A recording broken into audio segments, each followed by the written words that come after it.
नमस्कार दोस्तों, आपका फिर से स्वागत है आपके अपने एजुकेशनल चैनल में। APS, KVS, NVS, D triple S B कोई भी तैयारी आप कर रहे हैं तो पैडागोजी वहाँ पे ज़रूर आनी है। पैडागोजी के क्वेश्चंस भी आप लोग चाह रहे थे अपने आर्मी पब्लिक स्कूल के लिए, तो 2017 में कुछ क्वेश्चंस जो पूछे गए थे उनको मैं लेकर आया हूँ। इनको ध्यान से देखिएगा और कहीं पर कोई कन्फ्यूज़न हो तो ज़रूर पूछिएगा। सो फर्स्ट क्वेश्चन इज़, क्योंकि पेपर आपका इंग्लिश मीडियम में आता है तो उसके लिए तैयारी रखिए, ठीक है। जितना आप अच्छे से तैयारी रखेंगे, क्वेश्चन को थोड़ा बहुत समझना होता है, ऐसा नहीं होता कि बहुत टिपिकल इंग्लिश में आएगी, ठीक है। अगर आपको आंसर आता है तो आप कर पाएंगे। पहला देखिए, mark out the statement that gives a true idea of the Bhoodan. Bhoodan के बारे में जो एकदम सही आपको विचार देता है या सही बताता है, ठीक है, जो परफेक्ट आइडिया है भूदान के बारे में, वो क्या है। Land donated reveals that the donor had no faith in the act of donation. Its success is not negligible. It is a good idea for a great purpose. The enthusiasm that is once generated is wanting of. So the right answer, अगर आप देखें कि reverse करता है, first में देखिए कि no faith, ठीक है। जब उसका फेथ ही नहीं होगा डोनेशन में तो वो भूदान क्यों करेगा, ठीक है। डोनेशन मतलब दान देना ही तो हुआ, अपनी ज़मीन दान देना हुआ, तो पहला सीधे गलत हो गया। इज़ नॉट नेग्लिजिबल, ठीक है, नॉट कह दिया है, ठीक है। अगर नेग्लिजिबल होता, क्योंकि उसका जो बेनिफिट्स हैं बहुत ज़्यादा है भूदान के, है ना, तो उसकी गणना नहीं की जा सकती, लेकिन यहाँ पे नहीं लिखा है। Next, good for a great purpose, ठीक है। ग्रेट पर्पज़ के लिए गुड आइडिया हो सकता है, ठीक है, लेकिन यहाँ पे इसको आपने ऐसे समझना होगा कि इसमें ग्रेट पर्पज़ ज़रूरी नहीं है कि बहुत महान कार्य के लिए बात करें, ठीक है। भूदान आप छोटे से छोटे कार्य के लिए भी कर सकते हैं। So enthusiasm that is one scented is wanting of, तो यहाँ पे होगा कि एंथुजियाज्म, जो उत्साह उत्पन्न हुआ है, ठीक है, वो चाहना चाहिए, ठीक है। मतलब आप क्या अपने उत्साह से, खुशी से भूदान करेंगे, तो करेक्ट जो आइडिया इसमें आएगा वो डी हो जाएगा। नेक्स्ट देखिए, some knowledge of basic subject is necessary for living a useful and successful life. The subject is R, ठीक है। सो यहाँ पे क्या है कि इस सब्जेक्ट का आपका थोड़ा बहुत नॉलेज होना चाहिए अगर आप एक सक्सेसफुल लाइफ जीना चाहते हैं, ठीक है। इस विषय का आपका अच्छा ज्ञान होना चाहिए। सोशल साइंस, मैथमेटिक्स, लैंग्वेज या all of the above. So right answer is बिल्कुल सभी का सभी, ठीक है, all of the above. Social science, सामाजिक विज्ञान, समाज में आपको रहना है, ठीक है। मैथमेटिक्स आपके अच्छी होनी चाहिए, तभी आप खरीदारी वगैरह सही से कर पाएंगे, ठीक है। अगर आप बहुत ही जनरल वे में बताऊँ तो लैंग्वेज का ज्ञान होना चाहिए कम्युनिकेशन के लिए। सो ये चीज़ें इसमें आ जाती हैं, ठीक है। अब नेक्स्ट क्वेश्चन देखिए, किसी क्वेश्चन में कोई आपको डिस्कशन करना हो तो आप कर सकते हैं। ऑब्वियसली मैं ट्राई करता हूँ कि 99% आपको आंसर एकदम एक्यूरेट मिले। Objective observation is specially useful in studying the mental life and behaviour is of, ठीक है। ऑब्जेक्टिव ऑब्जर्वेशन, ठीक है, वस्तुनिष्ठ जब आप अवलोकन करते हैं, किसी चीज़ को देखते हैं, तो मेंटल लाइफ और बिहेवियर किसका पता चलता है आपको, सेवेजेस का, चिल्ड्रन का, एनिमल्स का, ठीक है, या ऑल ऑफ द अबव। तो यहाँ पर भी राइट आंसर होगा आपका all of the above. Next question देखिए, in the final analysis teaching must be thought of mainly as a process of. अगर आप फाइनल एनालिसिस कर रहे हैं, ठीक है, एकदम अंतिम जो है विश्लेषण कर रहे हैं, तो क्या प्रोसेस होनी चाहिए, ठीक है, टीचिंग की।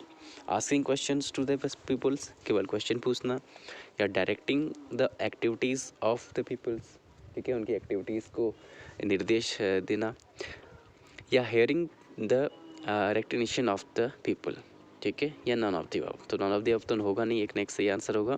तो यहाँ पे आपको जो राइट आंसर मोस्ट अप्रोप्रिएट लगेगा वो है hearing of recitation of peoples.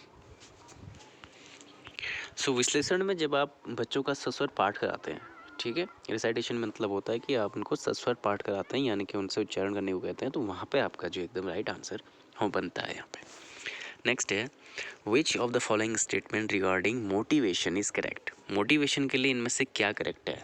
Inborn, unlearned, tendencies called instincts are the motivating forces according to James Burt. Free will, intellect and reasons are the motivating factor according to Plato. Curiosity and level of aspiration are the motivating factors according to Berlin, and all of the above. तो यहाँ पे आपको कुछ definition दी गई है motivation के लिए, ठीक है, इनमें से कौन सी करेक्ट है। तो इसके लिए आपको थोड़ी मोटिवेशन रिलेटेड जो है वो पढ़ना पड़ेगा, ठीक है, तभी आप इन आंसर का कर पाएंगे। सो इसका राइट आंसर है सभी जो है, लेकिन यहाँ पे सही है, ठीक है, ये सभी की सभी डेफिनेशन सही दी गई हैं, all of the above right answer हो जाएगा।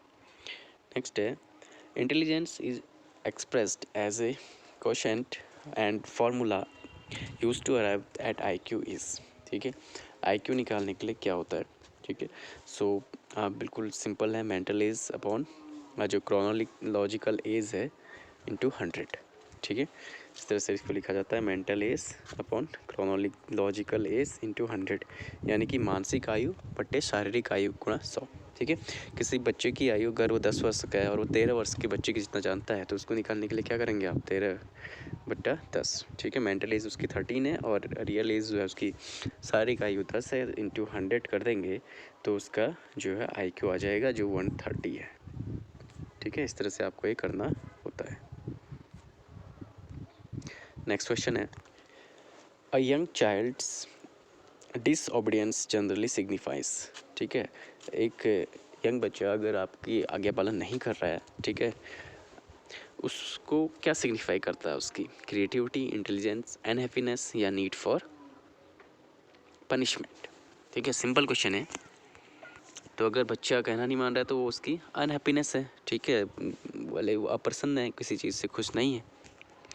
नेक्स्ट है the educational philosopher must have knowledge of psychology because, ठीक है, साइकोलॉजी का ये अच्छा क्वेश्चन है कि अगर आप एजुकेशनल फिलोसोफर हैं, ठीक है, तो उसको साइकोलॉजी अच्छे से आनी चाहिए, ठीक है। इसका क्या फ़ायदा हो सकता है, क्यों, psychology is after all a branch of philosophy, या psychology acquaints the philosopher with the world of reality in his theorizing or psychological principle arise out of philosophical maxims. The question of why and what in philosophy is purely psychological at the root. So right answer होगा यहाँ पे कि जो psychological principle हैं, ठीक है, वो psychological maxim से ही निकलते हैं, ठीक है, राइट आंसर हो जाएगा इसका सी, ठीक है, साइकोलॉजिकल सिद्धांत से ही निकलते हैं। नेक्स्ट है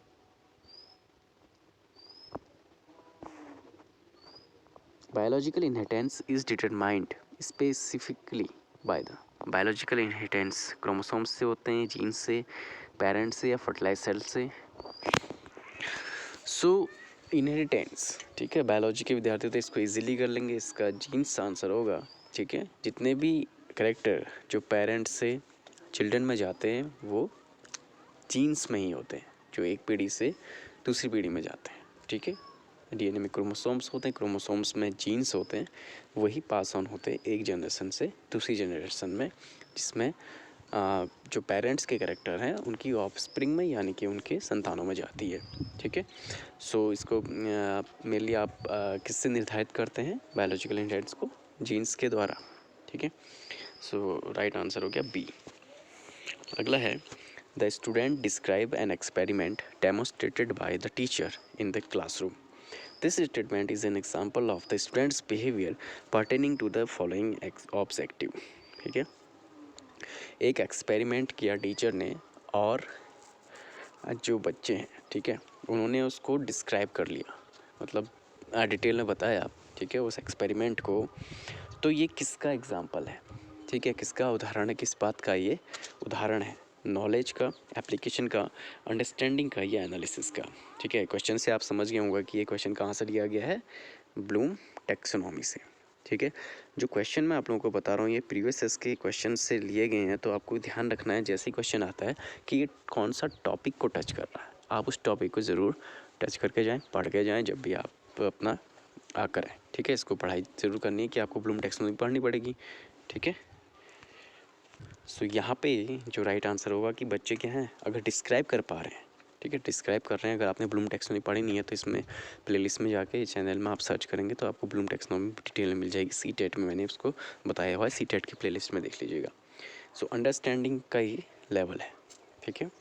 सो ये थे कुछ क्वेश्चन जो आपकी पेडागोजी से रिलेटेड थे, आपके सी टेट एग्ज़ाम में भी काम आएंगे, टेट में भी, और इसके अलावा आपके जो आप अभी एग्ज़ाम देने जा रहे हैं आर्मी पब्लिक स्कूल, वहाँ के लिए तो ये उन्हीं के क्वेश्चन है। तो इसी तरह के क्वेश्चन आपके सभी एग्जाम से बनते हैं पेडागोजी के। So I hope you like the video and we will meet in the next video. Thank you. आगे भी इस तरह से वीडियो आते रहेंगे आपके।